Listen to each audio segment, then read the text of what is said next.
ನಮಸ್ಕಾರ. ಚಳಿ ಸಿಕ್ಕಾಪಟ್ಟೆ ಇದೆ. ಬೆಂಗಳೂರಿನಲ್ಲಂತೂ ಕೇಳೋದೇ ಬೇಡ. ಬೆಳಿಗ್ಗೆ ಏಳೋಕ್ಕಾಗದೆ, ಕೆಲಸಕ್ಕೆ ಹೋಗೋಕ್ಕೂ ಆಗದೆ ಬೆಂಗಳೂರಿಗರಂತೂ ಲಿಟ್ರಲಿ ಪರದಾಟ ನಡೆಸ್ತಾ ಇದ್ದಾರೆ. ಈ ಚಳಿಗಾಲದಲ್ಲಿ ಕೆಲವರು ಏನ್ ಮಾಡ್ತಾರೆ ಗೊತ್ತಾ? ಚಳಿ ಅಂತಾನೂ ನೋಡದೆ ತಣ್ಣೀರಲ್ಲಿ ಸ್ನಾನ ಮಾಡ್ತಾರೆ.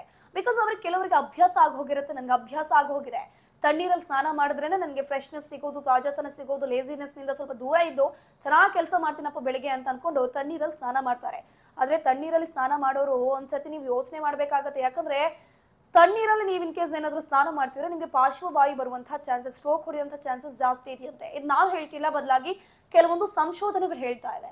ಯಾಕೆ ಸ್ಟ್ರೋಕ್ ಬರುವಂತಹ ಚಾನ್ಸಸ್ ಇದೆ ಅಂತಂದ್ರೆ, ನೀವು ತಣ್ಣೀರಲ್ಲಿ ಸ್ನಾನ ಮಾಡಿದಂತಹ ಸಂದರ್ಭದಲ್ಲಿ ತಲೆಗೂ ಕೂಡ ನೀರು ಹಾಕ್ತೀರಾ. ತಲೆಗೆ ತಣ್ಣೀರು ಬಂದಂತಹ ಸಂದರ್ಭದಲ್ಲಿ ರಕ್ತದ ಹರಿವು ನಿಧಾನ ಆಗುತ್ತೆ ಅಥವಾ ರಕ್ತದ ಹರಿವು ಆಗದಿರುವಂತಹ ಚಾನ್ಸಸ್ ಕೂಡ ಇರುತ್ತೆ.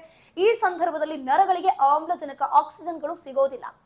ಈಗಿರುವಾಗ ನಿಮಗೆ ಸ್ಟ್ರೋಕ್ ಆಗುವಂತಹ ಚಾನ್ಸಸ್, ಪಾರ್ಶ್ವವಾಯು ಆಗುವಂತಹ ಚಾನ್ಸಸ್ ಜಾಸ್ತಿ ಇರುತ್ತೆ. ಸೊ ನೀವೆಲ್ಲರೂ ಕೂಡ ಚಳಿಗಾಲದಲ್ಲಿ ತಣ್ಣೀರು ಸ್ನಾನ ಮಾಡುವಾಗ ಒಂದ್ ಗಳಿಗೆ ಯೋಚನೆ ಮಾಡಬೇಕಾಗತ್ತೆ.